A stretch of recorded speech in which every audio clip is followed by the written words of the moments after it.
Again, my name is Alexa. I'm the Special Projects Coordinator at Special Needs Cobb, or SNC, here in Marietta, Georgia. We're Cobb County's original special needs nonprofit organization.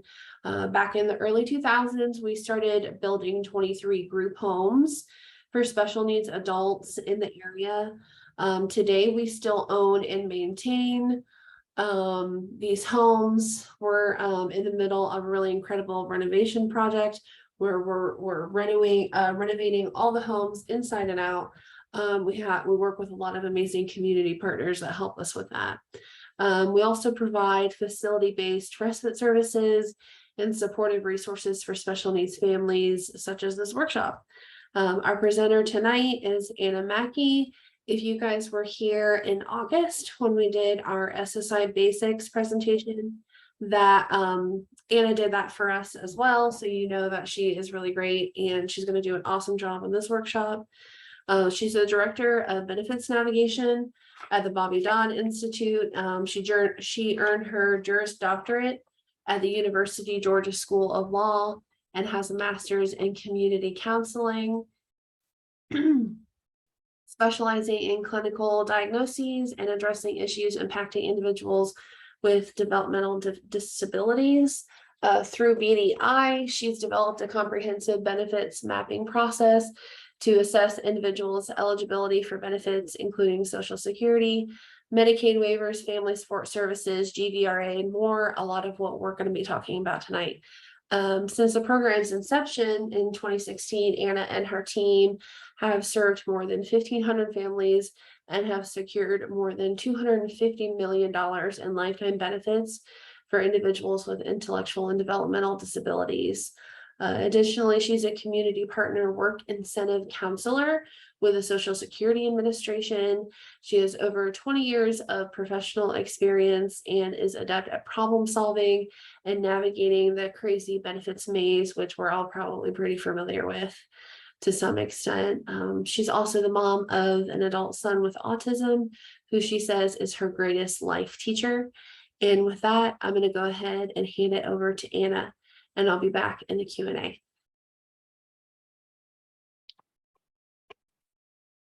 Anna, are you there?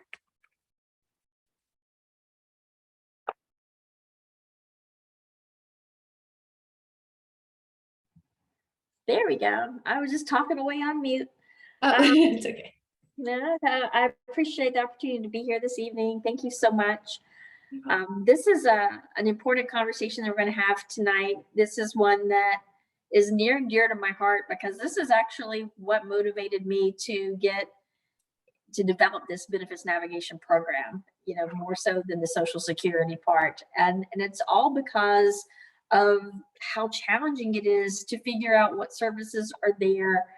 And I'm just thinking about the journey that I had with my son when, you know, he was turning 18 and trying to do Social Security and making sure he's getting all these supports. And then when he was aging out at 22, yeah, you know, it's an anxiety-inducing process knowing that your child needs these supports in order to have a good quality of life, and knowing that there's a big wait list and that you have to do so much advocacy to secure those resources. So what we're going to talk about tonight are basically what those waivers are, what those resources are. And there's a lot of misinformation out there about what the process is. So we're going to actually walk through the entire process of how you apply for a waiver, what the eligibility criteria is for a waiver, all that good stuff. So I want to make sure that when you leave the session today, that you feel more in control, that you feel a little more in power about what the process is, because knowledge is power. So the more you understand about the services and know what services to request, the better position you are to advocate more successfully for your child. So, you know, he's 29 now. And I really use him as a poster child when I talk to members of the Department of Behavioral Health and Developmental Disabilities. I'm like, you know, waivers work. You know, they provide the appropriate kinds of services. There's still challenges. You know, there's the funding challenge in terms of getting 7,000 people off the wait list. And even if you are awarded a waiver, there's a challenge in finding care providers But when all those planets are in alignment, you're positioned to create the type of life that you want for your child. And for me, it's that he has the opportunity to be purposeful, to go to programs, to be out in the community, to live as independently as possible. And he's entitled to a good life. We're all entitled to a good life. We just have to know how to create that good life within the context of services that we can understand and then maximize and translate that into that good life. So that's what we're going to focus on tonight. We're going to look at these Medicaid waiver programs, understand what those programs are. There's different types of waivers. I think a lot of people are very familiar with now comp, but we're going to talk briefly about all the other waiver programs, because you could actually be a recipient of one form of waiver while you're on the planning list for another. So we want to make sure that you're fully aware of what those programs are, and then specifically what services that go along with that. I want to do a deep dive into the application process, help you understand how planning list navigators, what their role is, what planning considerations the DBHDD is looking at in terms of making that decision of who gets an award. If there's 7,000 people on the planning list and we have 500 awards to give out this year, who gets those 500? How do they make that decision? Is it arbitrary and capricious? Sometimes it feels that way. So understanding what their planning considerations are helps us be more purposeful with regard to our advocacy strategy, so we can align that individual's needs and interests along with those planning considerations. So we're going to spend quite a bit of time on that. Also talk about planning list administrators and ISP development, and then ultimately service delivery. So that's what we're going to cover tonight. It's quite an aggressive agenda here, but we're going to get through it. So what is a waiver? So when we talk about a waiver program, what we're really looking at are services. So I always say that individuals with disabilities, when they're adults, they need three things. They need some form of income, they need some level of health insurance, and they need some level of services. So Social Security covers the first two. So if you have SSI, you got your SSI income, and you have Medicaid. If you have SSDI, you have your SSDI income, and hopefully Medicare, as well as Medicaid, because likely you were a childhood disability beneficiary. So you got your income and your health insurance covered. What about the services? That's where waivers come into play. And so what are we waiving here? What we're waiving is receiving these services in an institutional setting. So we know that our individuals, and we're going to review that eligibility criteria, if they meet that level care 2 or even level care 3, then they're 50 years ago, they'd probably be in an institution. We don't want our guys in an institution. We want them to be in the community. So what we're doing is we're waiving that placement in a institutional setting in favor of receiving those services in a home and community-based setting. So what does that look like? A home and community-based setting may be receiving services in your own home, or it may be receiving services in a community-based home setting, like a host home or a group home type setting. So that's really what they're looking at. So we're making sure that all the individuals meet that level care 2 criteria, and then we're targeting what services are going to be most appropriate for them. But that's what a waiver is access to services to promote that lifestyle in the community. So there's different forms of waiver programs. So we're going to start at the early on with the Georgia Pediatric Program. So we got Georgia Pediatric Program, the CCSP Program, Community Care Service Program, Elderly and Disabled Waiver, also known as SOURCE. It used to be called SOURCE. They renamed it Elderly and Disabled Waiver. Nobody calls it Elderly and Disabled Waiver because that's 9 syllables when you could just say SOURCE. So everybody still calls it SOURCE. And then the Independent Care Waiver Program, and then now COMP. What you see on here, a lot of times or what you don't see on here is the Katie Beckett deeming waiver. And that's because the Katie Beckett deeming waiver is access to Medicaid. So it's access to health insurance. It's actually not services. Generally, when we're talking about waiver programs, we're talking about services. So that Georgia pediatric program, pediatrics going to give you a clue there that this is intended for generally medically fragile children. So individuals who need that skilled nursing support in the home. So let's say they have a trach that needs suctioning, or they're on a GJ tube, or they require repositioning, or what have you. Even the best of us moms, we're not going to be able to maintain a 24/7 schedule. So having somebody to come in to provide that nursing support, that's the role of the Georgia Pediatric Program. So an individual would start with the Georgia Pediatric Program. They would age out of Georgia Pediatric Program into that community care service program. So generally that CCSP program is earmarked for individuals who need that skilled nursing level. The elderly and disabled waiver, that's also known as SOURCE, or previously known as SOURCE. This is really access to home health. So, and I had a participant today that they're actually receiving 38 hours of support in the home, but the limitations with that is it's in the home. And so when we're targeting that full life, that purposeful life, that good life, that means beyond the home. It's home and community-based services, not just home services. So if you have an elderly and disabled waiver, it's good because you're getting some services, but it's mostly like home health kinds of services. So somebody's coming to the house to make sure that you're safe, to help with meals, to help with bathing, help with a lot of those activities of daily living, but they're never going to take you out into the community. The independent care waiver program, this is one that there's a little bit of flexibility between the independent care waiver and now comp, in that you see some similarity in those services. So generally the independent care waiver program is earmarked for individuals who have physical limitations, but maybe not cognitive limitations, as well as individuals who've had traumatic brain injuries. So sometimes I'll have somebody who has, let's say they have cerebral palsy and they need assistance to get in and out of their wheelchair, to get out of bed, to do all those transfers and things like that. They may actually be receiving an independent care waiver even they're on the planning list for a now comp. So any of these lesser waiver programs, you can be on the planning list for now comp while you're receiving these services. But once you're awarded a now comp waiver, then that's the only waiver that you're able to receive. So what does that now comp waiver look like? So now stands for new options waiver. Comp is comprehensive.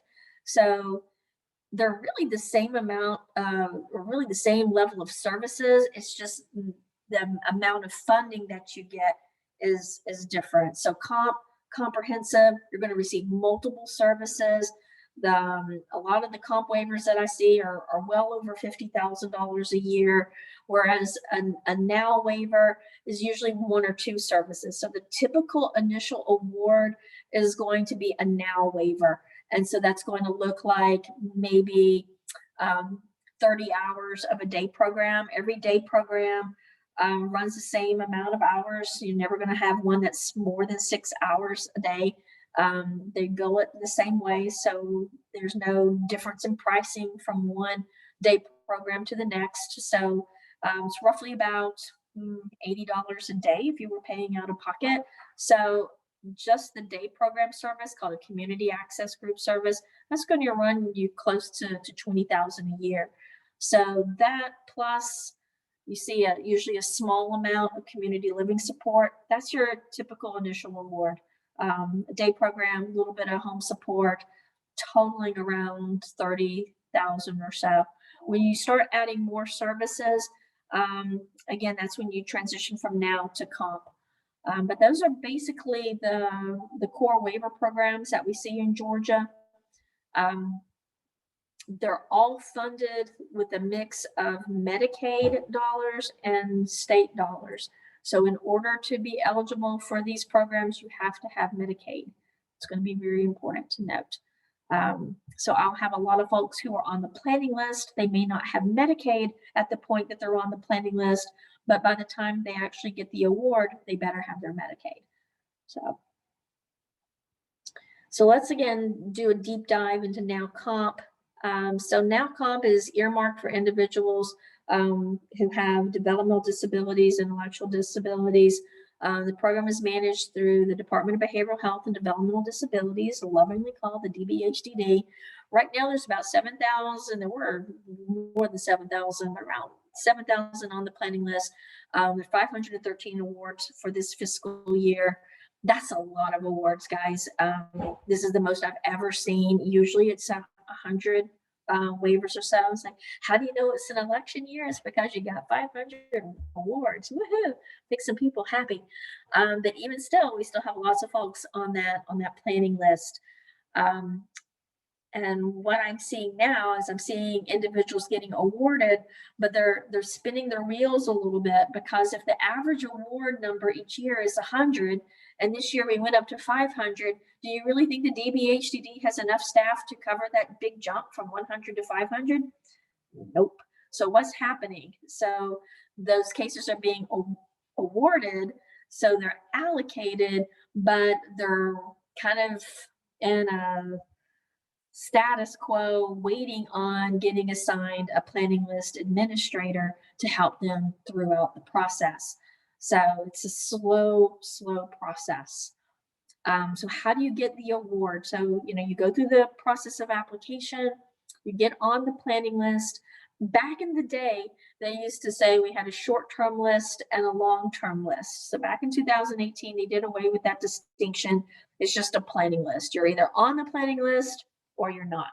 And if you're on the planning list, you're either most in need or you're not. So that's why I wanted to spend some time. We'll go through this planning considerations and what does most in need look like, because it's very important for you to be proactive with this process, to understand the process, and have a develop a advocacy strategy so that you can demonstrate to your planning list navigator how your individual meets those planning considerations to be considered most in need. It's very important. So what's the goal or purpose of the Now Comp waiver? Ideally, they're looking for the individual to be able to live independently in the least restrictive setting possible. And so that's, again, where we want to be person-centered with this process. We want an individual to be able to choose. We're not saying, okay, you have to live in this group home. It's like, maybe you don't want a group home. Maybe you want a host home. Maybe you want to stay in your home, but just have the right number of supports in your own home. And that's where we are with my son. He's 29 now, and he's had a waiver since he was 21, and he wants to be at home. So what do? We have those services come to us. So he has the level of support that he can be as independent as possible, but on his terms. So it's least restrictive in that sense. So also the goal is to facilitate inclusion in the community as well as safety in the home environment. So keyword safety. So how do you show that you're most in need? By showing that your current situation isn't safe. So that's part of your advocacy strategy. If you're showing that the current home situation is not stable and that there are safety issues there, was a big issue for us. If I'm working full-time, I think, several years ago, we weren't working remotely the way we are now. Like, hey, I'm a single mom. How am I going to take care of my kid if I'm at work? I've got to work. So he can't be at home by himself. That would be unsafe. See? So what do? I document all the areas in which he's vulnerable, So if nobody's here, I can't leave him home alone because he might get bored. He might leave the home. He might go knock on the neighbor's door, or he might get hungry and think he can cook something in the microwave, but he's not going to know to pull all the stuff off and, boom, suddenly we got a fire. Not cool. So safety is a big, big deal. Inclusion in the community. Again, you're looking at services that are maximizing that individual's quality of life. So what do we want to look at is having a care provider who can take him out and about in the community to be with his friends. If tomorrow night, great example, tomorrow night, we live up in Snellville. So the Church on Main has their first Tuesday events, a lot of fun. He looks forward to that. So yeah, if I'm not able to take him, I need to have a care provider take him because that's part of his inclusion in the community and that's important to him. And again, that's part of your advocacy strategy as you're figuring out what services are appropriate is you figure out what's important to him and what's important for him. So what's important for him is that somebody's there monitoring him to keep him safe. What's important for him is that somebody's there making sure that he's taking his medication. What's important for him is that somebody's managing the meds to make sure he has meds to take, right?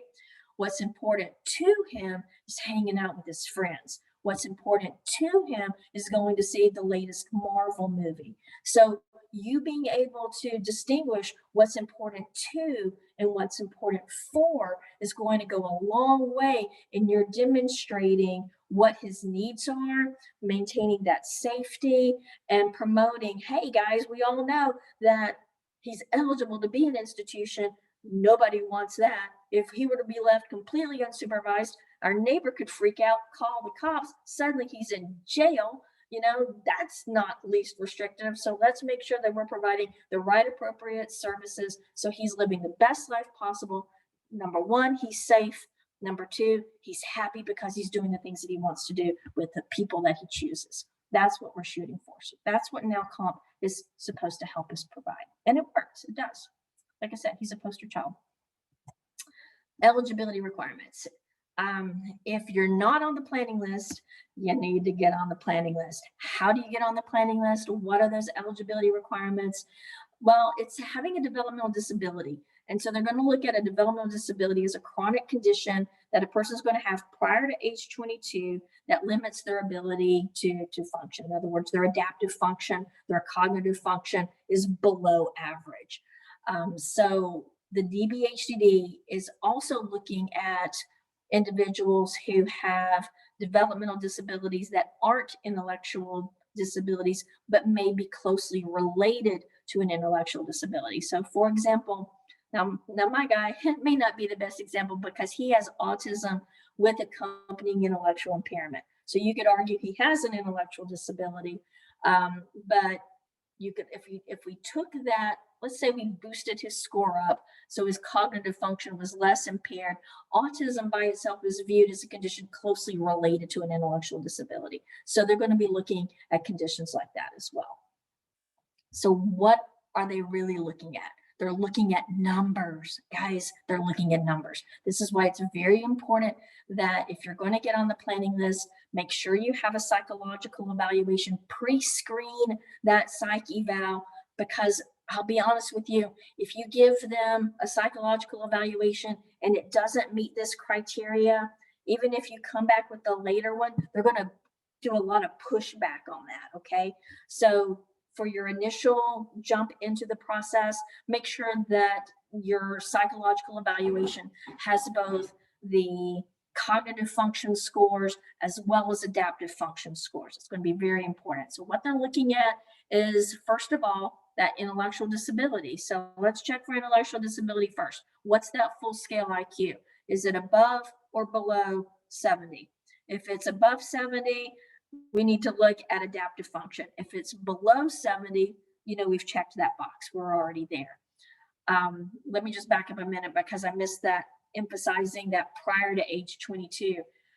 This gets challenging when I work with cases with individuals whose parents have passed away. They're older, so a lot of times I'll have, gosh, I had a guy who was 58 years old, didn't get an autism diagnosis until he was 58.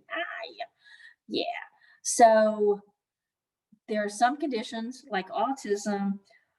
We know that that's a congenital condition. Okay, you didn't get autism because you were in the community pool when you were 26. That didn't happen, right? If you have a diagnosis of autism, you've always had autism. So we can say that that disability onset was prior to age 22. Where it gets muddy is with intellectual disability. So if I had somebody, and this is a common situation, if I have somebody whose scores were above 70 when they were younger, and then over time the scores drop down, that's a little bit harder because I really need to be able to show that they had that level of severity prior to age 22. So for all of y'all, make sure that you're getting documentation and maintain that documentation. One of the most common questions I get is how much do I have to keep, or how long do I have to keep all these documents? I have this much IEPs. Do I really need to keep them forever? Can I don't know, shred them and put them into my kitty litter? What can I do with these IEPs? Honestly, by the time you've gotten your SSI award and you're on the now comp planning list, having all of those IEPs, not so important. I would have, one or two just to demonstrate, this was him at 5, this was him at 12, this is him at 20, and you're good. You don't need every single one. You don't need any progress reports. You don't need any of that stuff. So go ahead and shred it. But you do want to hang on to some. Any psychological evaluation you want to hang on to. Any psych eval you always want to hang on to. So again, that disability prior to age 22, cognitive scores are below 70. If the condition is closely related to an intellectual disability, they also want to look at adaptive function score. So what's an adaptive function? What does that even mean? So when you go to a psychologist and you have a psych eval, they're going to assess all your ability to function, right? So we start with the cognitive function, your ability to think and problem solve and all of that. That's going to be tied to that full scale IQ. Because it's going to look at comprehension. It's also going to look at processing speed and things like that. But adaptive function, this is like your ability to do day-to-day stuff, your social ability, your communication ability, your ability to be in a home environment and do things for yourself, your ability to perform these activities of daily living. That's adaptive function. So sometimes we'll have individuals who have low average cognitive scores, but their adaptive function scores are super low. So in those instances, you can see I have an individual with autism. They got a full scale IQ of 90. Okay, on 90, that's pretty much an average, in that ballpark of average. But their global adaptive composite is less than 70. They're probably going to be deemed eligible for services because their ability to actually do things, has been compromised. So there you go. So hopefully that eligibility requirements make sense. And if y'all have any psychological evaluations that you want me to evaluate, you can just email them to me and I'll let you know what you need to look at. If you're going to have a psych eval coming up, I would strongly recommend that you have a conversation about what assessments they're actually going to do before you have the evaluation. Make sure that they're going to do both a cognitive assessment and an adaptive function assessment. There's a gazillion different assessments out there. And let me tell you, not all the assessments are built the same way. Some assessments, I can have the same person taking this assessment, they may score, 78 in cognitive function, and then they take another assessment and they're going to score lower. For purposes of securing benefits, guys, we actually want the lower scores. So you want assessments that are going to reflect that. So you want to see like a Wechsler's adult scale of intelligence over something like a Stanford Binet. So that Wechsler's scale is pretty rigorous. One thing to look at when you're assessing your child's evaluation, let's say you're ready to apply, let's say it's for Social Security, so they're turning 18 or whatnot. Look at that evaluation and see how old were they when they did it, and did they use a children's scale or an adult scale? Because we want to make sure that we're comparing apples to apples. If I have an 18-year-old, I want to see how that 18-year-old compares to neurotypical 18-year-olds, not neurotypical 5-year-olds. So that's a big jump. So make sure you double check for accuracy, make sure you're double checking that you're getting the right assessments and that they're adult scales. All right, I'm gonna stop my lecture on that one. got off my high horse. All right, let's talk about types of services. So what are you looking at? What are you trying to get? So keep in mind, all the services are based on presented needs. Now, this part of the process is going to drive you crazy because I'm just like, are you for real? That all the assessments that are letting you know what services they need take place after they get awarded the waiver, not before, after. Wouldn't it make more sense to anybody that's on the planning list? We go ahead and we do these assessments, and then that way we know exactly what services they need and where they are on that, and in both a quantitative and qualitative fashion. Yeah, that makes sense. But oh, no, no, no, we don't want to do that one. We're going to save money, and we're not going to do those assessments until after they've been given an award. I know, mind blown, right? So, yeah, so those assessments are specifically called the Supports Intensity Scale, the SIS, and the Health Risk Screening Tool. So those are two tools that are used by the DBHDD that are going to drive what services your loved one receives. So let's say you're on the planning list. I've been on the planning list. Now you've aged out. I'm aged out. I really need services, and this is why, and this is how we're most in need. Yeah, you've got awarded a waiver. Woo! What services do you need? I don't know. I kind of think I know, but how do I really know? So again, they're going to go through this assessment process, do that supports intensity scale, do that health risk screening tool, and have a conversation to figure out how much of what service. So everybody is going to get support coordinating services. Everybody is going to get fiscal management. Okay, if you've been awarded a waiver, the first thing that they're going to do is like, you got to pick a support coordinating agency and you got to pick a fiscal agent, right? So you do that, and it's like, okay, now what services? So they're going to look at your scores on your SIS, look at the scores on that health risk screening tool, have that conversation to figure out what needs do you have. So again, let's use my guy as an example. So here we are, back in the day, I'm at work. He was in the Strive program in Gwinnett County, and so it was a great program. But he came home at 1:30. Holy smokes! 1:30, I don't get home till 6:30. That's a big gap. Anything could happen. So what was my most important need? To have somebody there between 1:30 and 6:30. So immediately the first service that he got was community living supports. Those are services in the home so that he had companion support in the home to keep him safe, right? So then he aged out of school. So we didn't have Strive, right? We didn't have any program. So what's he going to do during the day? All right. What's the presenting need? He has nothing to do. So what do we need to do? We need to get him a program. So we had that's community access group. It's a day program. And a lot of the programs have it flexible where it's either pre-vocational support or community access group, but regardless, it's a program for 6 hours a day. And so that's what he needed. So then that way the bus comes, he gets on the bus, he goes to the program, I'm off to work, his care provider picks him up, hangs out with him until I can get home from work. That's what I needed from the waiver, right?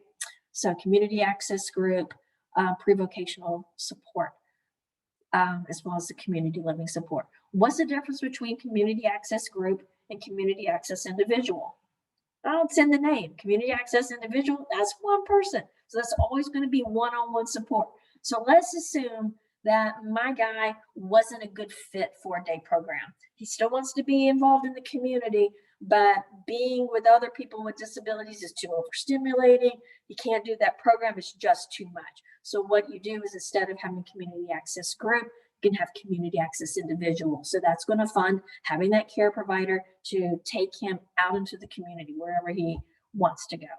You know, maybe he's going to volunteer one-on-one someplace. So it's like Fur Kids does a great job of allowing people to volunteer there. You know, my son, okay, I'm a crazy cat lady. He got that gene from me. So he likes to play with the cats too. So going to volunteer at Fur Kids was awesome because they need people to help socialize the cats and get them ready for adoption. So yeah, drop him off there, hang him out. You know, he's able to play with the kitties. That would be a community access individual because that person's providing support to him while he's in the community. So community access group would be like a day program. Community access individual would be going out into the community. So let's say it's a Saturday afternoon and there's a fall festival. You go out to that fall festival, that's community access individual, right? Community living supports generally is covering all those things in the home. So, oh my gosh, I tried for 4 years to teach my guy how to shave, and all I did was irritate him. Like, I'm trying to shave him. He's a big guy and all. So what I was not able to do in 4 years, his care provider was able to do in 4 months. So I had like a peer support. He was close to the same age as my son, and my son was very happy to do things for the care provider because it's closer, it's another guy closer to his age, and he wanted to impress him. Who cares what mom says, but he said that this is important, so I better do it. So in 4 months my kid was able to shave by himself. Yes. So that's the service that would be covered under community living support, right? So all those things tied to home and living, being able to prepare, wow, figure out what you're going to eat during the week. What are we going to eat? All right, let's turn that into it's reverse engineering. These are the dinners that we're going to have. These are the things that we need to get from the grocery store, and now we got to cook it. All of those things. Those are specific tasks that are related to community living supports. Laundry is community living supports. I don't know if it's because he has autism or if it's because he's a guy. My son would not know to change his sheets. He would sleep on those sheets forever. So, we need to build that schedule. We need to have that assistance. Changing the sheets, that's a lot going on there. There's gross motor, fine motor, organization and planning. I mean, we all struggle finding which end of that fitted sheet goes where, right? So providing support for these things to happen, that's community living support. And that can take place in your own home. So right now, my son has the maximum amount of community living support because, all right, the apron strings are kind of short, okay? So I love him. He loves me. He doesn't really want to leave. We tried it. He lived with a roommate for a year. It was so. And his behaviors were escalating. So brought him back home. He's a happy camper. He's got his space. It's working. So you figure out what works for you. And not everybody needs a group home. Not everybody wants a host home. Not everybody wants to stay at home. So to each their own. And that's where it's a person-centered process of what is it that's going to work best for your guy. But a lot of times folks think for the long haul, when I'm gone, he has to be in a group home. And guys, that's not true. Okay. So my plan is that my son is always going to be in our family home. My goal is to eventually be in a posh senior center that has a lot of cats. That's going to be great. And what's going to happen is I'll have the right care supports to be in his home providing support to him. So eventually what we'll see is that over time, he would probably have a roommate who comes in, but guess what? Who chooses that roommate? He does. And because he's choosing that roommate, we know that they're going to have the same interests. They're probably going to be the same age, right? So a lot of times if you go with some of these service models, you don't always have the choice because they look at the number of beds available versus what's really person-centered. So I can't imagine my 29-year-old kind of hyper guy living with somebody who's in their 60s, who has no interest, who wants a quiet life. If you want a quiet life, you're not going to be a good fit with my guy. My guy leads, noise and whatnot. So to make it person-centered, what you look at is what's important to and what's important for your individual, and you figure out what would be the ideal. And so in our case, what we want to maximize that community living support because he really wants to stay home. We want to have that day program so we can go out and be purposeful and he can learn some work skills. We want to have some supported employment there. He works, guess where he works? BDI, yay! So BDI hired him to work in the work warehouse. So he works 1 day a week, and that's about all he can take for that kind of work. So he has a day program he does a couple of days, and he has a supported employment, and then we have hooky days because he needs to decompress. And I feel it. I can tell you there are moments when I'm getting up and going to work, and I'm like, I really kind of want a hooky day too, right? So, that's is what we do to figure out what's the right schedule, what's the right pathway for our loved one. Respite. Let me explain what respite is. So respite is a very flexible service, but it's the only service that can cover a full 24-hour period. So if I have a care provider spend the night with him, I'm going to be using respite services. I have 30 units. Okay, so a unit represents a 24-hour cycle. So I could bill for 24 out of 24 hours, or I could bill for 2 of 24 hours. Regardless of how many hours it is, it's still going to be one respite unit. So you always want to be judicious with how you're managing your respite. Like, I don't want to use a respite for a 2 or 3 hour outing. I would want to use community access individual or community living support. I want to hold off on my respite for when I'm having a lot of hours, right? So that's where there's math involved, guys. There really is math involved because you have to manage your budget. Behavioral support. Um, there will be, as part of that approval process, I mentioned assessments. They're going to do the SIS. They're going to do that health risk screening tool. They'll also have a meeting with the behavioral support specialist to determine if behavioral supports are needed. So if behavioral supports are needed, then you get some funding to do some behavioral supports, develop a behavior intervention plan, and so forth. And then, of course, there's support and employment. So these are pretty much the core services. This is not an exhaustive list of services. There are some services like specialized medical supplies that you can get through a waiver. There's some durable goods and services that you can get through a waiver, but these are the most common services that you would see under a waiver program. All right, so how do we apply? So the actual application for Now Comp is pretty straightforward. It's actually only 2 pages. And it begins with the person's name and their address and their basic information, and then your name and address and basic information. They're going to ask if the person are they competent, or do they have guardianships, either one or the other, or they're a minor, they're competent, or a guardian. So if they're under the age of 18, they're a minor. If they're over the age of 18 and you haven't gone through guardianship, they're competent. Even if they're not really competent, unless they've been adjudicated incompetent, they're listed as competent. Okay. So again, one of 3 choices: minor, competent, or there's a guardian. And if there is a guardian, then you list the guardian's name. That's the first page. And the second page is, what services do you want? And you go back to this slide. Okay, I want these services right here. Okay. How many families do you think know that? Hardly anybody. They don't know. They're like, I don't know. I need services to help my kid be independent. Okay. Does the DBHDD, do they actually look at the types of services on that application? I have no idea.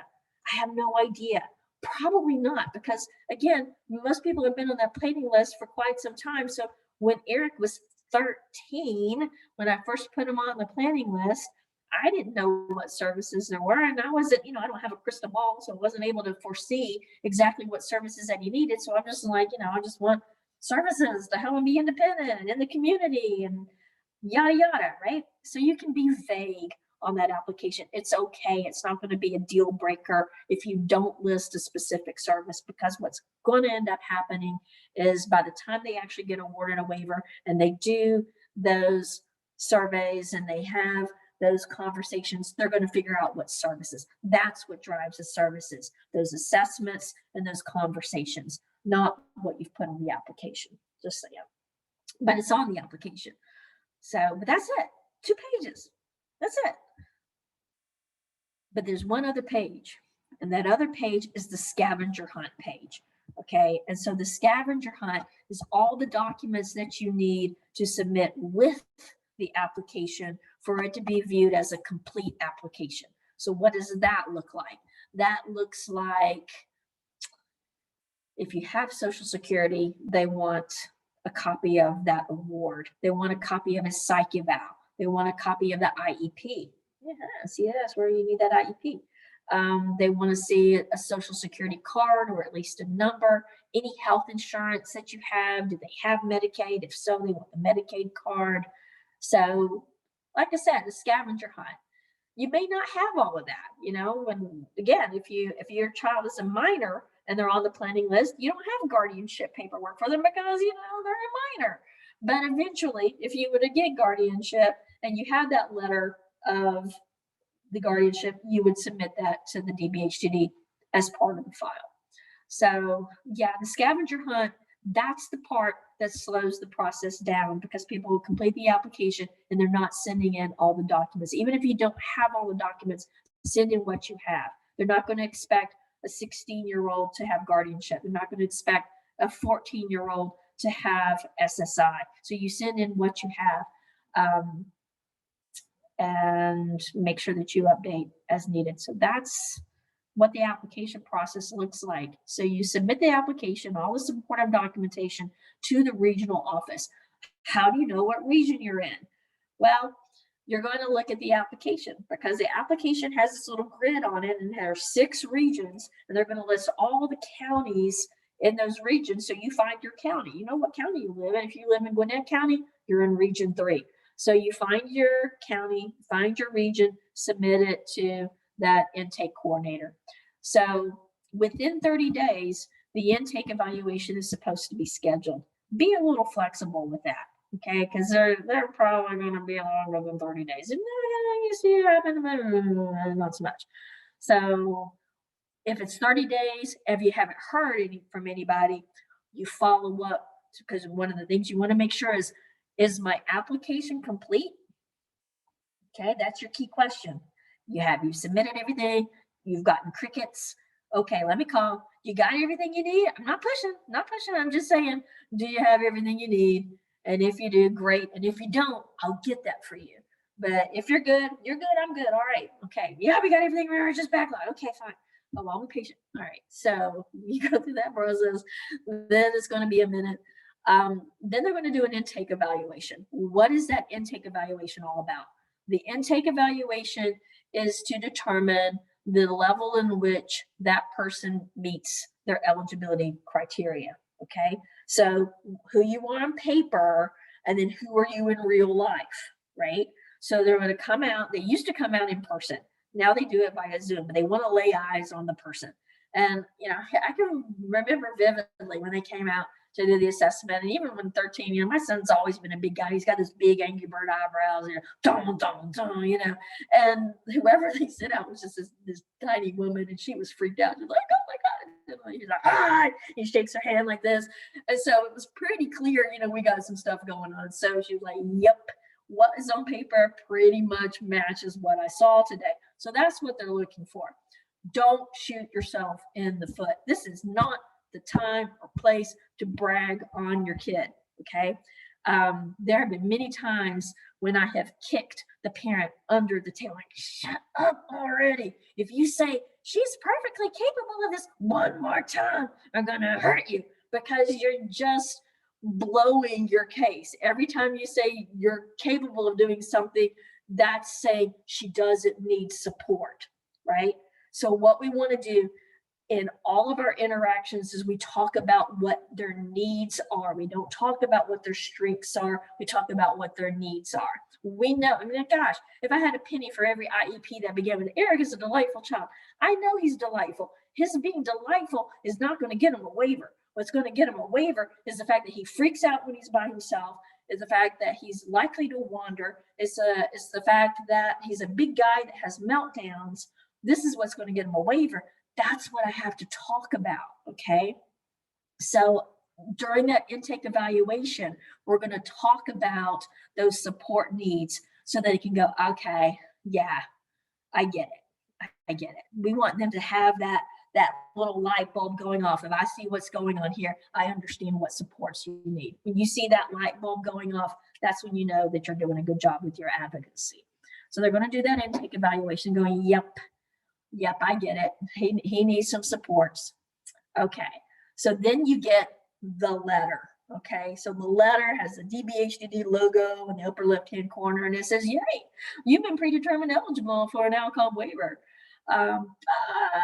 Unfortunately, there's no funding available, so we're going to be putting him on the planning list, and the planning list navigator will be in contact with you.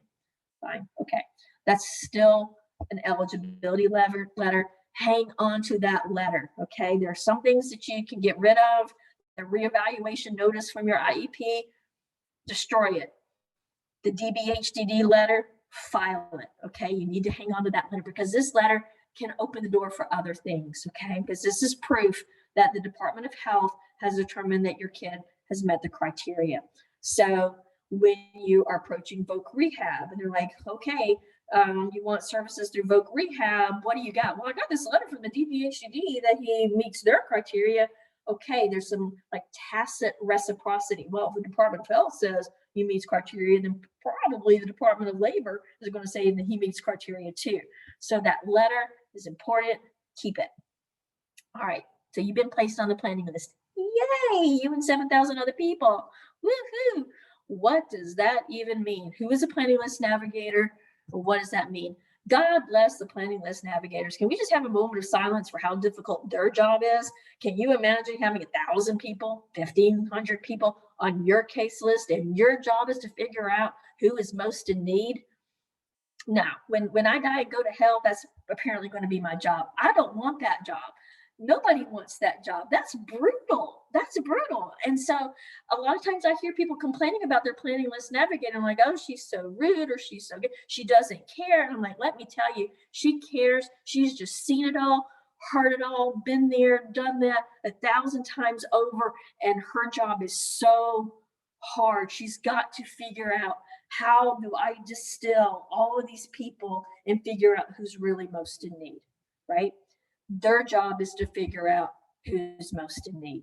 Like I said, God bless them. So what do you do? How do you help them do their job? So this is where you have to have a mind shift of, I've got to figure out, and we've learned this, with schools. You make the teacher your best friend, right? Sure. So you need to make the planning list navigator your best friend. If the planning list navigator sees your name pop up on their cell phone and they don't know your number by heart, you're not in their top 10, okay? When they saw my number come up, they're like, oh God, here she comes. I swear to God, they gave us a waiver just to shut me up. Just make her go away, please. Shush, she's getting on my last nerve. Okay, there's some truth to that. So, but as we're talking about an advocacy strategy, let's be clear. Let's distinguish nagging from advocacy, okay? Calling every Tuesday to see where we are on the planning list is not advocacy. That's nagging. Do you really think anything's changed? Why would anything change? Come on. Enough already. That's going to get you on the most hated list, okay? You call when a change has happened. You keep them in the loop. Or you call when you want to document something. So my son, when he was 18 and 19,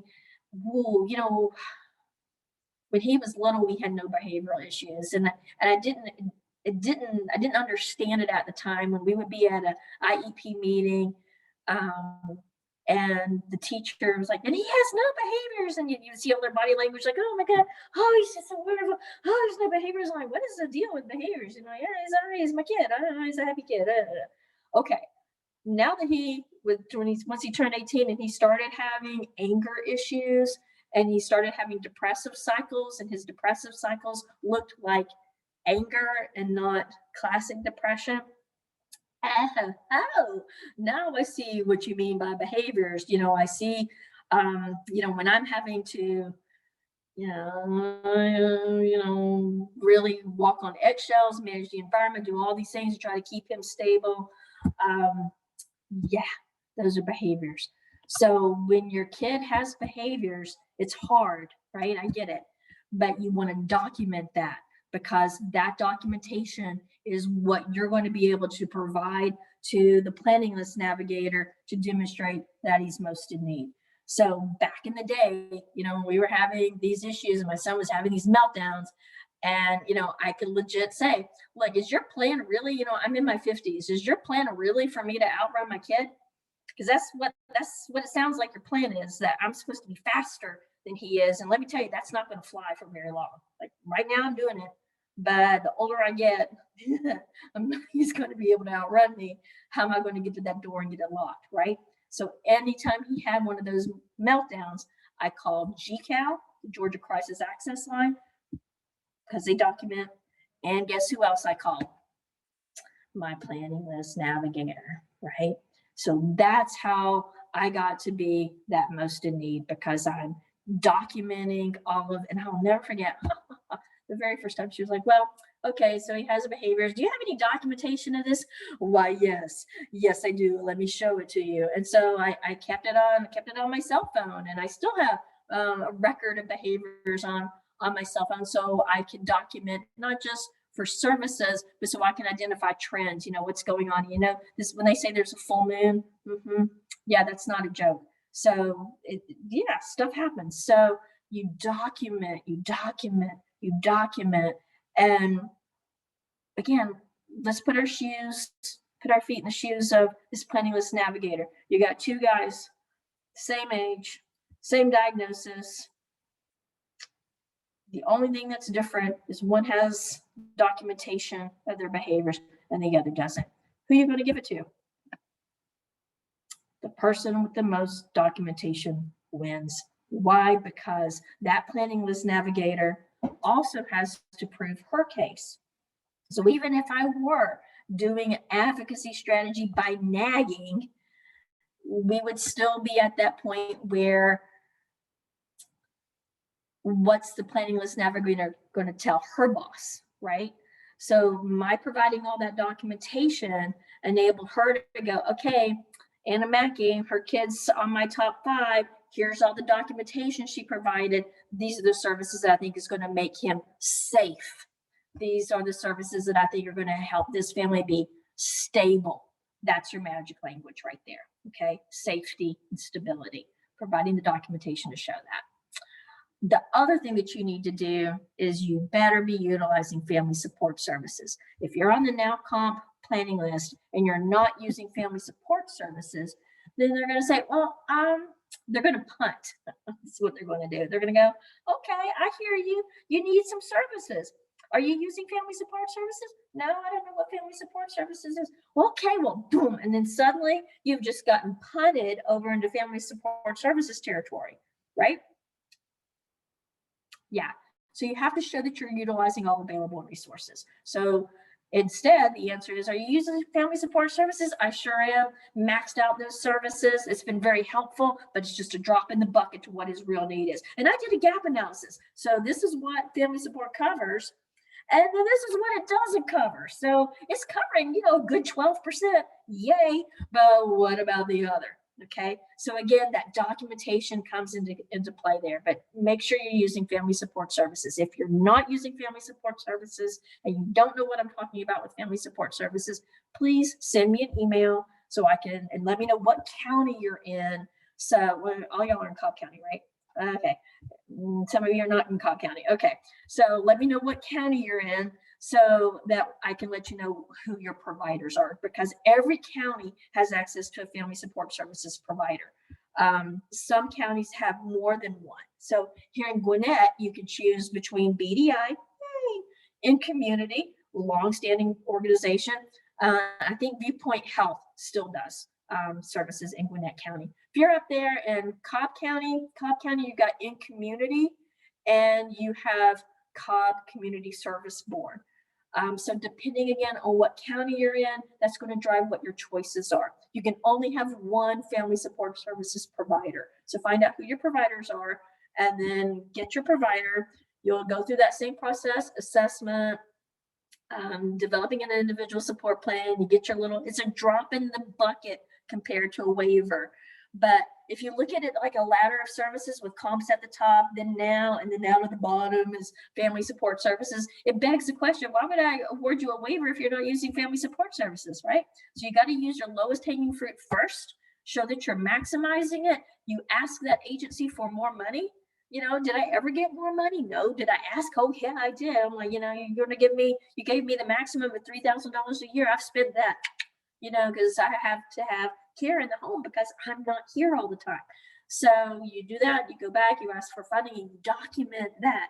Remember, not only did I use all the available funding, but I documented our request for more funding.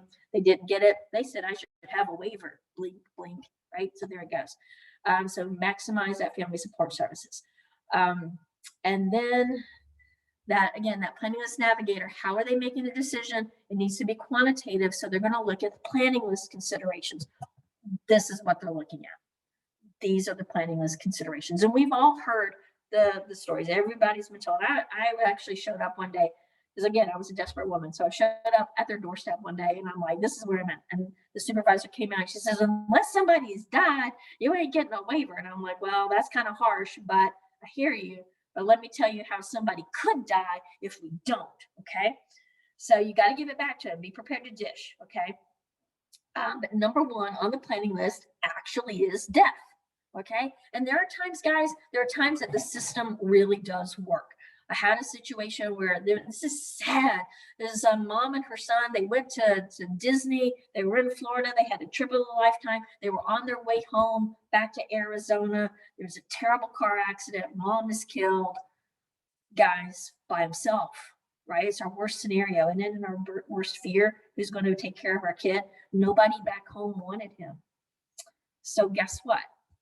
Within a very, very short period of time, he went immediately from hospital to emergency respite into a waiver. So he was in a group home with the day program and whatnot. And this all took place really quickly. Why? Because he's at the top of the list because of death. There's nobody else to take care of this child, right? There you go. So death is number one. It really is for sure. Number two is that there's a serious risk of harm. This is not good. This is, say it with me, unsafe.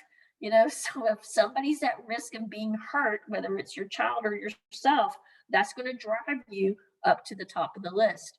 What about you? What about your health? This is several years ago. This is before I was doing this. I actually lost my mind. My good friend had breast cancer. She and her son and my son they'd gone to camp together for years, close friends and whatnot. She was like, Anna, I got breast cancer. I'm getting a double mastectomy, but he told me to get my affairs in order. What am I doing? I'm like, we're getting you a waiver. And I went all out. And I mean, all out. And 2 weeks later, we had a waiver for this child. I was like, this is on y'all's head. This mom is not going to die not knowing what's going to happen to her baby. This is not going to happen on my watch. No, she's going to get the services. And beautiful ending to the story. He got all the services and everything worked out. She's still with us today. Yay! Yay! Wonderful win. But that's what drove it. It wasn't his issues. It was her issues. She wasn't able to provide full care for him. We were facing the risk of there wasn't anyone to provide full care for him. That's what drove him to the top. So, you look at your situation, you figure out, why do I need help? Is it because I want help, or is it because safety is compromised? I had Eric's friend, her dad was working, traveled a lot. Mom was a parapro. She aged out of school, so she's at home alone. And they coached her forever. Don't open the door to a stranger. Right? So you do that 1,000 times. What happens? A FedEx guy rings the doorbell. Hey, how are you? And nothing happened. Thank God nothing happened, but it could have, right? And so you have to share that. That's part of her advocacy strategy. Is like, this is where we are. We're relying on the kindness of strangers here. This could have so gone the other way. We're grateful that it didn't, but give us the supports that we need so we can make sure it doesn't happen, right? So you look at your situation and you look at these planning list considerations and you figure out how you document your situation. And that's the basis of your advocacy strategy. That's how it's worked.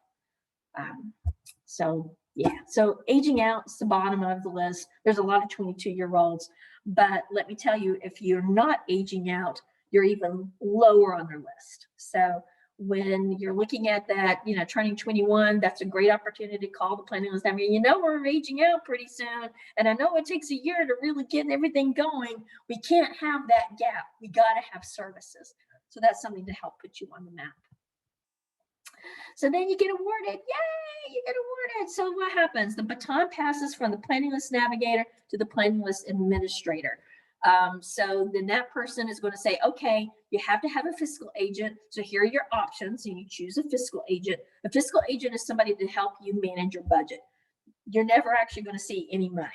So let's say if you are self-directing your care and you have a budget of $30,000, whatever, that budget is actually managed by the fiscal agent. So, you're going to be signing off on the timesheets and stuff like that, but you're not actually writing a check. That comes from the fiscal agent. So you choose a fiscal agent, you choose a support coordinating agency. So having a support coordinator is somebody who eventually the planning list administrator passes the baton to the support coordinator. So that support coordinator will be checking up on your loved one regularly. We'll be doing drop-bys, like Eric's support coordinator will show up at his program, and we'll schedule meetings for her to come out to the house and all that good stuff. So having a support coordinating agency, that support coordinator is a person who's actually going to be writing the individual support plan each month. And anytime that you need a version change to your plan, you go through your support coordinating agency with your support coordinator. So you select the agencies, you complete the assessments. So doing that CIS, doing that health risk screening tool, having that behavioral assessment. So that's the trinity of assessments that takes place here. If you want to self-direct, you go through that training. What does self-direct means? That means that I'm hiring staff. So instead of me having this agency, and so I'm going to, Bob's Excellent Care Incorporated as an agency to provide support to my kid, I'm doing the hiring. So yeah, I actually have an interview on Wednesday evening with the new care provider, because you can never have too many staff because it's hard to find staff, right? So you always want backup. So yeah, you become a human resource person. You hire, you recruit, you train, you help them document. But what happens is you get to choose, okay? And what also happens is you get to give them more money, because if you go through an agency is going to take a little slice of that pie, right? So the person who's actually providing care is getting some of the money, but not all of the money. So if I'm self-directing and I've chosen you, you're my care provider, then if I say you're going to get $20 an hour, I can get you $20 an hour because I'm managing my budget, and the agency is probably going to give you $12 an hour, right? Big difference. So who's going to get the person for the longer period of time, right? So consider that self-direct. You're going to find your providers, like Creative Enterprises is where it goes for day programs. A lot of really good programs out there. So, do your homework, and do your homework now so that you can talk to your planning list navigator about part of your advocacy strategies. Like, I've gone to tour of these places, and we did a trial, and this place really fits with us, and they think it's a great fit. So this is the service that we need, and this is the provider that we choose. So going ahead and kind of pushing that way can also be a great advocacy strategy. So then you've done all of that, and then you have an individual support plan. That's your ISP. So the support coordinator is leading that ISP process. The provider is there with you. Y'all work together to identify for each service that you have. You're going to have a goal for each service, and then you document progress made on those goals. And then it's service delivery time. So once you finally got the ISP, you get a prior authorization. And that means your budget is ready to go. And that's when the baton passes from the planning list administrator over to the support coordinator, and yay, services begin.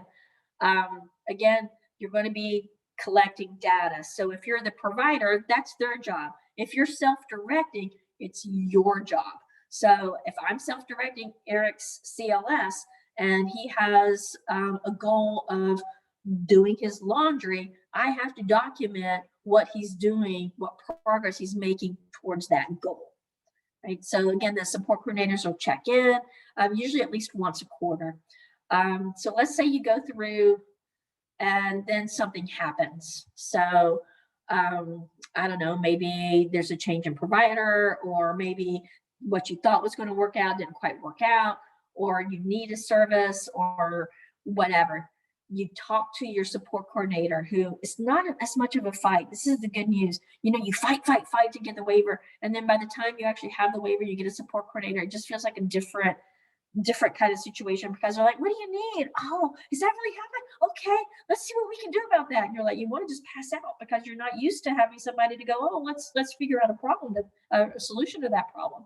So the solution is the ISPVC, as an individual support plan version change. So you sign, you go through, sign the paperwork all over again.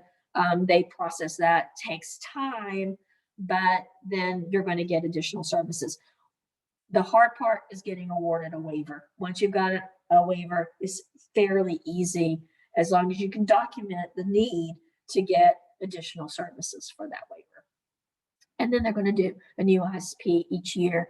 The person's birthday is like the ISP runs from the year from the point of the birthday to the next year. So it's not like on a fiscal year calendar. So it's kind of weird. Like Eric's birthday is the end of June. So trying to get the camp situation was always kind of wonky, because he's at camp the week of his birthday, and it's just like it never works out, so you're always doing like the next year or something. It's very weird.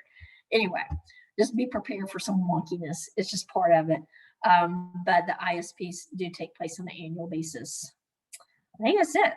Ooh, that's a lot. Is your mind blown? That was great. Thank you so much, Anna. We're going to go ahead and open up for questions. There's a pretty solid group in here. So just to keep everything organized, I'm just going to ask you to use the raise hand button, and then I'll call on you. You can also just type a question into the chat and I'll read it out for Anna to answer. And we should have time for a few questions. So who wants to go first?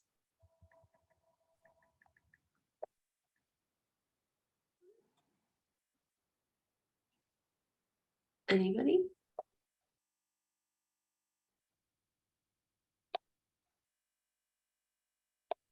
Okay, Celia, gonna ask you to unmute. Okay. Hi, thank you so much for your time, Anna. It's greatly appreciated. I reside in Henry County, and I am in the midst of looking for all of these types of services. I'm getting ready to complete my Katie Beckett, so I'm applying for that. So I'm in the journey. My little boy is 10, and so some of what you were speaking on, I was like, yeah, that's my child. So my question is, you mentioned if we email you, you could kind of help us with the support services piece. Because I'm in Henry, there's limited, I think, from my research. So I want to definitely reach out to you for that. But my question is, yeah, Macintosh is pretty much your only option out in Henry County. Okay, not having much success there, but I'll keep on. My question is, ma'am. Before, I don't mean to interrupt, but just if you're having difficulty, then go to the region, go to the DBH2D, to your region. Is he on the planning list already? Okay, we got to get him on the planning list. Okay, so email me and I can send you that application to get him on the planning list. Okay, and then so this is a great strategy. If you're not getting what you need from your family support agency, you go back to the region. It's like, I guess I really need a waiver because I'm trying to get family support services and they won't even call me back. What's a girl to do? Not even calling me back. They say they're full. They say that there's a wait list. What am I supposed to do? So clearly I need a waiver. And then they're like, oh my God, they'll start clutching the pearls. And then they're going to go back to the family support agency, and that's going to force them to kind of do what they need to do, because otherwise, you're just languishing. Okay. Yeah. All right. I'm sorry. Now No. That's fine. That's fine. Thank you for that. I made a note. You kind of answered my question. I think so. BDI, I know is a specific institution that provides services. Your presentation covers the process. So this was not all just specifically for BDI, but this process is for all services across the board, correct? these are for those, that was the waiver process. Okay. So you're in Henry County, Forsyth County, Gwinnett County, Lee County, Dougherty County, no matter where you are, your region is going to be different. Okay. So who you send your application to, you're going to go to that region, but the process is still the same. So it's still the process of the region is going to process that application to make sure it's a complete application. They'll do an intake. They'll put a planning list navigator. Your planning list navigator in Henry County would be different from somebody's planning list navigator in Gwinnett County, because they have a different staff for different counties. Yeah. Fair enough. My last question is this. Who is the deciding factor when it comes to whether or not your child's diagnoses, disabilities are severe enough to receive any kind of services? Sometimes I feel like he's right on the border of, he has Asperger's, ASD, ADHD, but I feel like his scores show, which was what you were talking about, his scores show one thing, but then sometimes his behaviors are so typical. And so it's like he totes the fine line to the point where even his psychologists have said, wow, he's like, certain things are skewed. So who's the deciding factor when it comes to that? Is it Medicaid? Is it, family support services? Who's figuring all this out for services?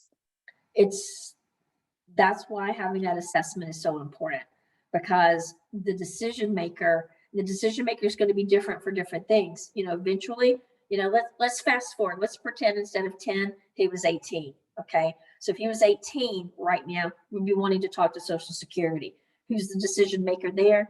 Disability Determination Services at Social Security. So depending on what service you're looking for, that decision maker is going to vary. So you're looking at voc rehab, that's going to be somebody within voc rehab. You're looking for family support, somebody within a family support services agency. But guess what? They're going to take that agency is going to take that application and they're going to give it to the DBHDD, right? So it all ultimately goes to that DBHDD. So regardless of, how can I say, generally speaking, the government agencies are going to be looking at what's quantitative on the psych evals. So it has less to do with any interview that they may do with the family member. You can get a letter of medical verification from a psychiatrist, and you're like, wait, the psychiatrist ranks higher than a psychologist, right? Well, they don't care. They're gonna, torch that letter. They don't care. They want to see the numbers on that psych eval. So it's all going to boil down to eligibility criteria as they've defined. And voc rehab and DBHD are pretty similar. So they're going to define intellectual disability and developmental disability in pretty much the same way. Everybody's looking at an onset prior to age 22. And that's tough. I had a guy, this was so sad. He had just turned 23 and was in an accident and got a traumatic brain injury. So guess what? No family support for him, no waiver for him, because this took place after age 22. Dadgum, just meh. So a lot of it is still going to be uniform based on those scores. So that's where when you get that psych eval, before you submit it somewhere, make sure that it says what you want it to say. Okay. So don't hold off if there's one and you're like, this doesn't really look right to me, and especially if it's skewed high. And I have guys that who they are on paper is really different from how I'm interacting with them. I'm like, okay. And sometimes they're scoring low and they're pretty high functioning in person. And sometimes this is just the opposite. They're pretty high functioning on paper, but wow, in person, whoa, there's a lot going on, what to unpack. So we got to figure out, this is where the person-centeredness comes in, but we got to, if I have that situation where I have an evaluation that I think is too high, then before I send that anywhere, I really want a second opinion. I really want to make sure this is, again, did they use a child scale? And I have some do that. I have some psychologists like, oh, that's going to hurt their feelings if I say that, your IQ is this. I had somebody put the IQ score in a footnote. I'm like, come on, just call it out. It is what it is, guys. We're all grown up. So, if the IQ is 55, just call it out. Hey, it's 55. Proud to be 55. 55, stay alive. It's all right. It is what it is. But we want to make sure that it's as accurate as possible, and we want to make sure that it's going to meet that criteria. Yeah, and right now, Family Support Services is using the same eligibility criteria as for now comp. 5 years ago, that wasn't the case. 5 years ago, I could have somebody with high functioning autism whose scores were both above 70, both cognitive and adaptive could be above 70, and they could get Family Support Services. And right now, not so much, because the now comp eligibility, remember, if your cognitive is above 70, that adaptive function needs to be below 70. So that's holding true for family support now, at least in region 3. Yeah. Yeah, awesome. Thank you for that question, Xenia. And thank you for coming again. It was good to see you. Okay, so I'm going to address 2 things real quick, and then we're going to go to a question from Ted and Elle, then Tina Rivers, Donna, Karen. There's a couple that are in queue, and I do see you. First of all, the recording will be available. It will probably not come out until probably late next week, but it will be available, and it will get sent to everybody who was here. As long as you registered on Zoom, which you all did, you guys will all get it. And then we will email you the link to the DVHDD site to fill out the application, and any other forms that Anna would like me to send along to you all. I will send those. Okay, so Ted and Elle asked, are there resources to help pick psych eval providers, or should we just start with his doctor? I'm assuming like his GP. So if you don't already have a psychologist and you're looking for a psychologist, yeah, sure, get a referral from general practitioner. Talk to other parents, who have they used. I refer a lot of people over to Peach Psychology. They do a great job. The Georgia Center for Autism, they write great evals. So, yeah. I second that about asking other parents. If you guys are active on Facebook, there's a lot of mom and parent groups on Facebook that are very resourceful. And you can always type in the search of a certain group, psych eval, and you'll probably get a bunch of results come up that are very helpful. Yeah. And they're like personal. They've already had experience with these doctors.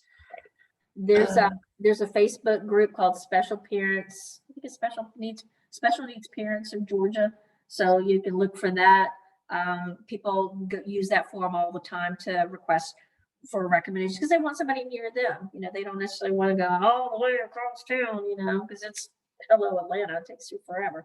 So yeah, I would use whatever forums that you can to get as many referrals as possible. Make some choices. Mm-hmm. Yeah.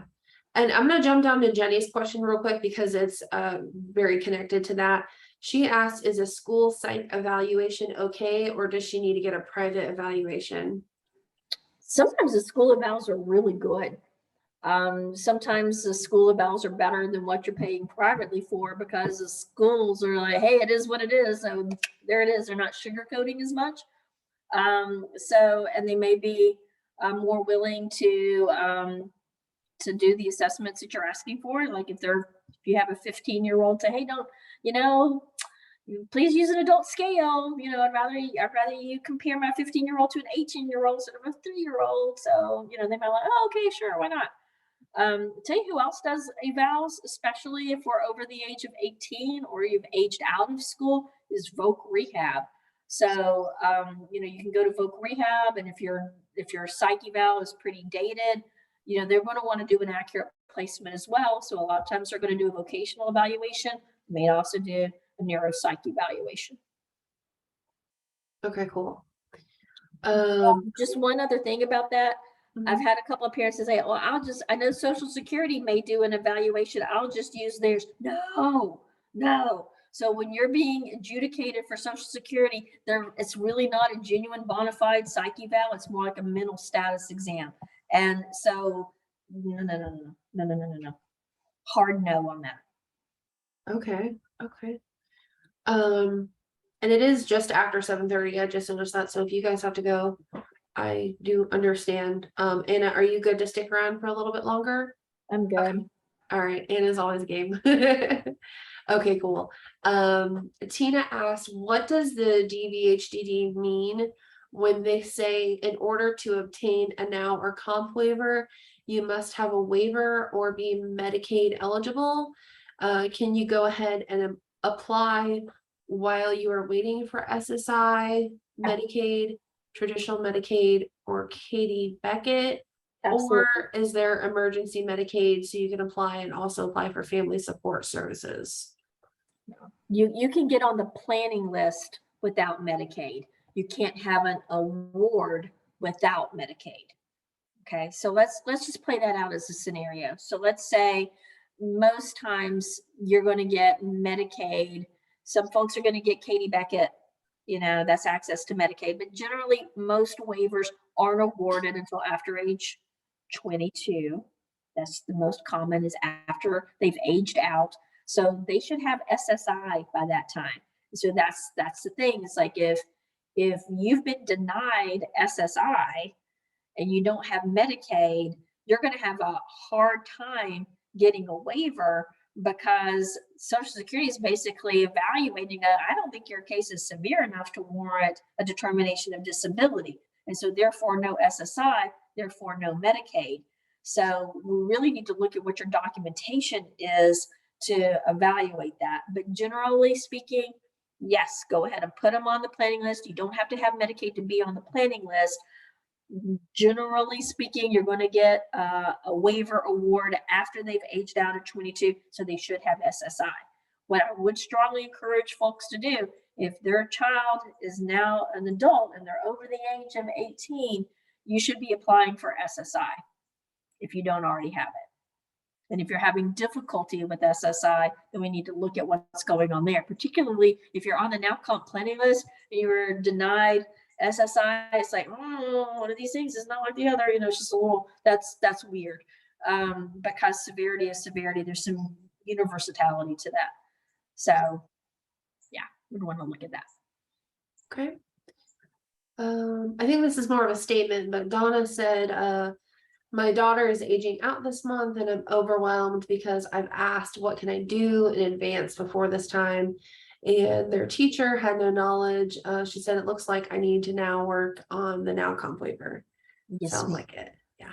Yep. Send me an email and let me make sure you got that now. And Alexa, I'll send you my little starter packet that has the privacy form and the now comp application in it, so that you can send that out with the slide deck for everybody. Okay, that sounds great. Perfect. Okay, got Tina. Okay, Neil said, my daughter has been on the planning list since 2015 and turns 21 in January 2023. Our last reassessment was April 2020. Per your presentation, I am ready to call and advocate before she ages out of school in January 2024. She receives $1,000 from In Community, and they would not increase her amount last year. Any additional tips when speaking to our planning navigator? Thanks, from Neil. Sure. So I do help families develop an advocacy strategy. So I have my own thing. So yeah, I develop my own assessment because it's part CIS, it's part health risk screening tool. I spend a lot of time on behavior. If I can spend 2 hours with you and do that assessment, at the end of it, you're going to know what you need to be pushing on. So that is something that if you want my assistance, send me an email and we can talk some more about what that assessment looks like. Yeah, because it's you have to be clear on what services you want, but you have to figure out what is the differentiating characteristic in your situation. For my son, I played his size, and it was very convenient that this was back in the day when everybody came out to the house. And he's a big guy. He's a big guy, and he's a big guy. So me documenting the behaviors and then seeing him in person, I honestly think he's scared, a couple of the people that came out here just because he's just so big and has these face.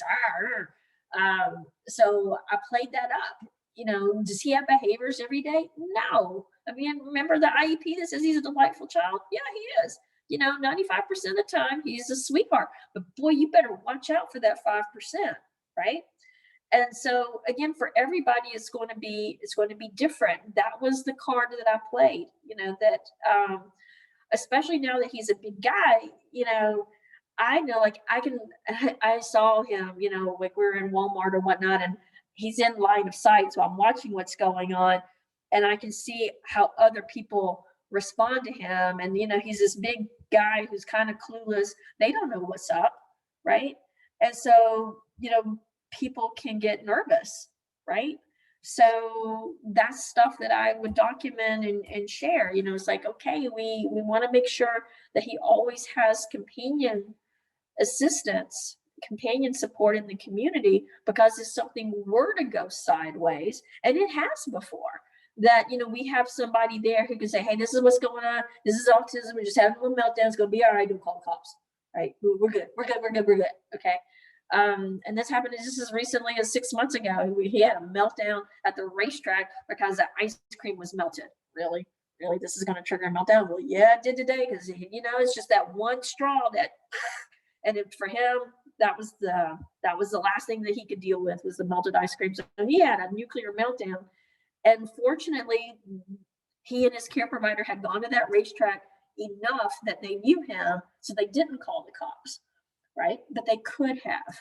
And so again, as you're assessing what's going on in your situation, you have to play into the what ifs, right? It's what is as well as what if. What if they had called the cops? What would have happened then? He can't follow directions. Are they going to shoot him? It's possible, because you know how we see the news every day. He's not going to be able to follow that direction. He's going to try to pull out his wallet, right? So yeah, I need a companion assistance there to make sure he's safe. Safety. Always come back to safety. So if you're on that horizon and you think you need an advocacy strategy, you want to do an extra assessment, send me an email and we can talk about that. Awesome. Kim said,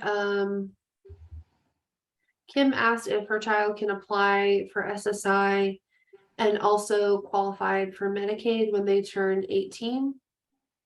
Yeah, SSI is married to Medicaid. So if your child turns 18, like, woohoo, they're an adult. So they're applying for SSI. Your income isn't factored into the mix because they're 18, right? And so if they're awarded SSI, that's how they get Medicaid. So you're not doing a separate Medicaid application. There's 34 classifications of Medicaid, and one of those is SSI Medicaid. So that's the easiest way for a young adult with disabilities to get access to Medicaid, is through their SSI. Okay, and then she also asked, can they also apply for the waiver at the same time? And can they be qualified for Medicaid and the waiver too? Apply for the waiver now.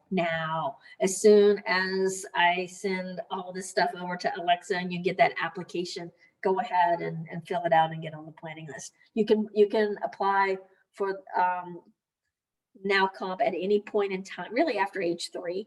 They're not going to put a 2-year-old on a waiver, but pretty much after age 3, you can get on the planning list. For SSI, you wait till 18. unless the family income is at the poverty level, and then the family would be eligible for SSI. But otherwise, the parent's income is factored into SSI. So that's where you generally see people applying for now comp at a different point in time than they're applying for SSI. Okay, great. And then I think you just answered the last part of her question, which is she has two autistic sons, 8 and 14. Both of them had Peach Care for Kids for a while. Can they apply for the waiver too? It sounds like yes. As long as you meet that eligibility criteria. So they have autism, which would be a condition closely related to an intellectual disability. What's that adaptive function score? Okay. If you're not sure, scan that psych eval and just email it to me and say, hey, Anna, I was on your presentation. Here's my psych eval. You think I'm eligible? And I'll take a look at it and let you know. Okay. Awesome. I hope that answers your question, Kim. And then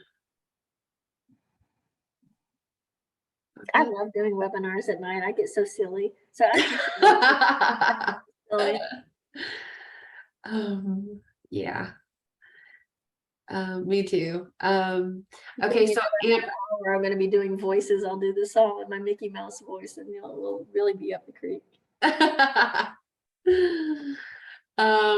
Amber, when we were talking about Facebook groups, Amber mentioned the Gwinnett County Autism Parents, or GCAP group, is on Facebook. She says it's a great group of parents sharing resources and information. So if you're in Gwinnett County, probably need to go ahead and join that group. That's fantastic. Great tip. Thank you. Yeah. Okay. And then Amy said that we answered her question, but she said, is it too early to apply and get on the planning list if my child is 11? No. And here's the fun part, because we both know that your advocacy strategy is all going to be based on need, right? We've established that. We look at the planning considerations, what's most in need, but the earlier you put them on the list allows you to just have a little bit of drama there. And let me tell you, the legislators don't know this criteria. So, I put my son on the list, when he was younger, so I could go, it's been 9 years, 9 long years, and we've had nothing. And, cry me a river, says the DBHDD, because he hasn't aged out yet. But the legislator goes, oh my God, 9 years? Is that true? And they're like, and so, yeah, you use your legislators. So, yeah, put them on the list early. And so here's the other thing. You put all those kids on the list. Please put all the kids on the list, because in that way we have an accurate reflection of what that list is. Let's have every single person who's eligible on that list. You think it's going to be 7,000? No, it's going to be like 12,000. So, let's see some waivers, people, because this is a reflection of real life right here. Because those 7,000 people are 7,000 people in the know. And for every person that's in the know, there is another family isolated who doesn't know what's going on, and they're suffering. So, we need to get that word out. Yeah, let's all pack up that list, because guess what? That's a service that they need. It is the state's responsibility to meet that need. Absolutely. Yeah, do everything we can to get Georgia to fund our waivers.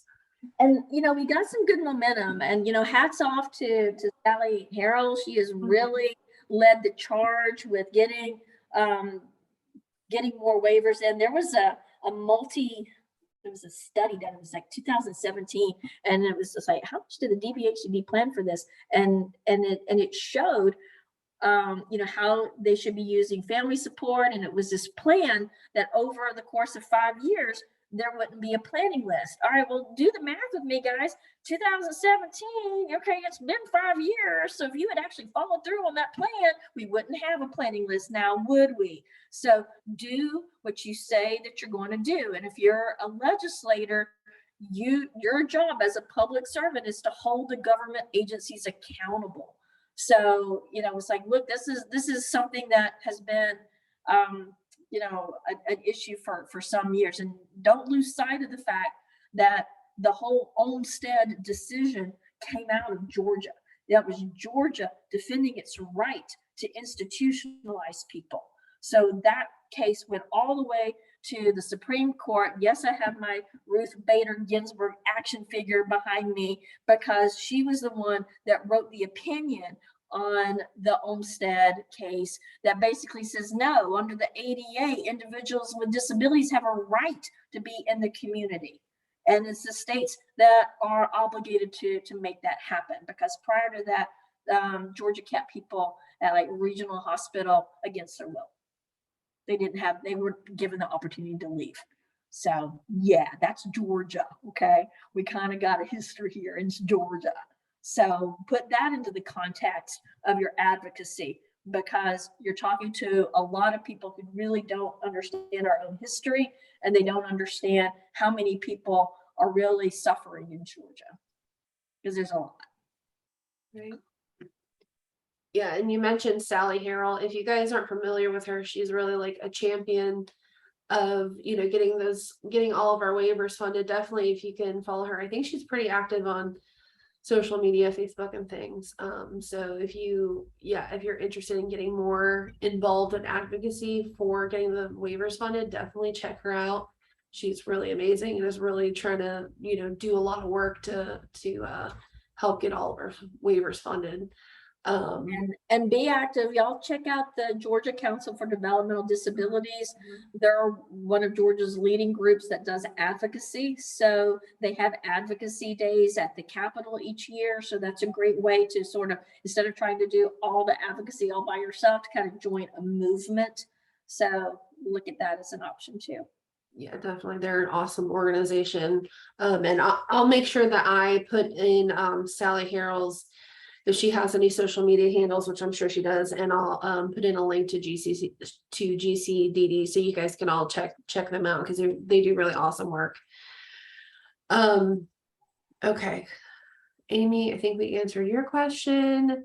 Amber had another comment. She said that the Georgia Autism Center does do psych evaluations. She found out from another mom that they currently have a waiting list, so you have to call for more information. Thank you for that, Amber, and also thank you for the mention about the Gwinnett County Autism Parents Group. That's awesome. And I think that's the end of the questions on chat. Does anybody have anything else? Again, you can raise your hand and I can unmute you, or you can put your question in the chat directly.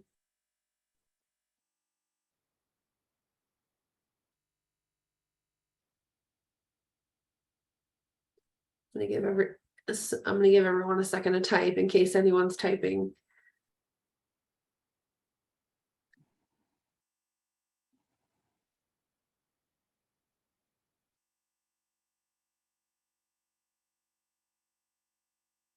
Okay, I think that's it.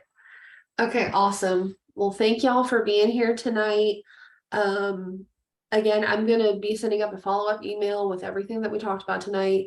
Anna is going to send along some information that I'm going to include, including her slide deck.